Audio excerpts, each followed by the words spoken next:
So what if the first $50,000 you earned was completely tax-free? Today, we're breaking down a pretty radical new economic plan from a 2028 presidential hopeful that proposes exactly that and a whole lot more. Let's dive in and see how it's all supposed to work.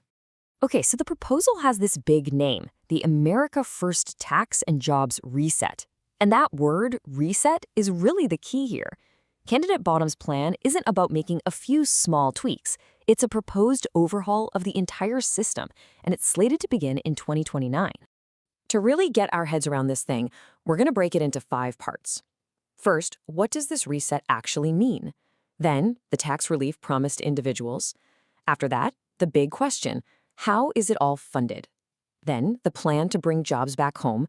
And finally, what its creators think the impact will be.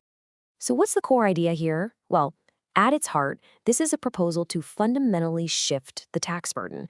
The idea is to move it away from workers and onto wealth, while at the same time creating brand new incentives for businesses to operate right here in the US. Let's start with the part that would affect pretty much everyone's paycheck, the proposed changes to personal taxes. The headline feature is this number right here.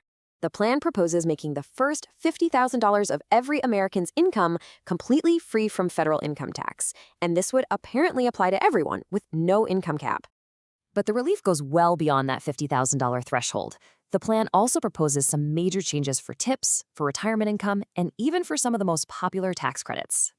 And the details are where this gets really interesting. The proposal would reclassify all tips, we're talking cash or digital, as just not income. That means zero taxes, zero reporting, Social Security and retirement withdrawals would also become totally tax-free, and some key credits, like the child tax credit, would become fully refundable, which means you get the cash even if your tax bill is already zero. The messaging here is super simple and, pretty powerful. It's your money. The goal is to increase take-home pay by basically taking the IRS out of the equation for your first $50K and for every single dollar you earn in tips. Now, a massive tax cut like this immediately raises the billion-dollar question. How do you pay for it? So let's take a look at the plan's answer to that. The plan claims it won't add a single penny to the national debt. So how? Well, not by cutting spending, but by finding the money from new sources. The highest earners, massive fortunes, and corporate profits that are currently stashed overseas. It lays out 5 specific ways to do this. First, a new 42% top tax rate on income over $2 million. It would also end 2 major loopholes: carried interest, which lets fund managers pay lower tax rates, and step up in basis, which lets heirs avoid taxes on inherited assets. On top of all that, it proposes a new 2% tax on net worth over $50 million and a 15% tax to bring corporate profits back home. So the central argument is that this is basically a zero-sum game. The plan contends that these new taxes on wealth and high incomes will raise enough money to pay for all the tax cuts for workers, all while keeping the national deficit flat. Okay, so that covers the tax part of the plan. Now for the jobs part.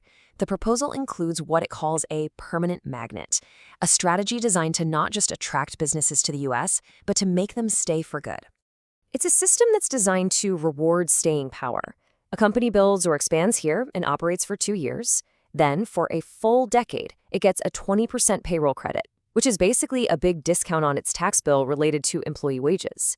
That credit slowly steps down over the years, but eventually locks in at 5% forever. And there's a really powerful stick to go with that carrot. If a company takes these credits but then decides to leave before year 12, it would have to pay back every single dollar of credit it received, plus a steep 10% interest penalty. And it gets even stricter. The plan also calls for an additional 25% penalty for any business that merely signals an intent to leave early. This is clearly designed to discourage even the thought of taking the benefits and then moving operations offshore. So you've got the tax cuts, you've got the new funding sources, and the business incentives. The huge question is, does the plan's math actually add up? Let's look at its own 30-year forecast. According to the plan's own projections, the job growth starts slow and then kind of snowballs.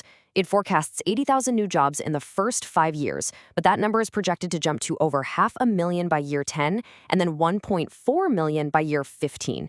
It suggests the business incentives take a while to really kick in. Beyond jobs, the projections get even more ambitious, a 30% boost to GDP within 15 years. Now, what's crucial, and what many economists would likely debate, is the claim that this can all happen while inflation stays low and stable, and that wages for the bottom 70% of earners would jump by 12 to 15%. So, what's the logic that supposedly connects these policies to those big numbers? Well, the plan boils it down to a why it works summary, targeting specific benefits to different groups in the economy. The core argument is for a kind of virtuous cycle. More take-home pay for workers means more spending. Rewarding businesses for staying domestic creates stable jobs. And funding it all by taxing wealth, the plan argues, leads to a bigger overall economy with less debt and stronger local communities. The plan's closing message really distills its entire philosophy down to a single idea.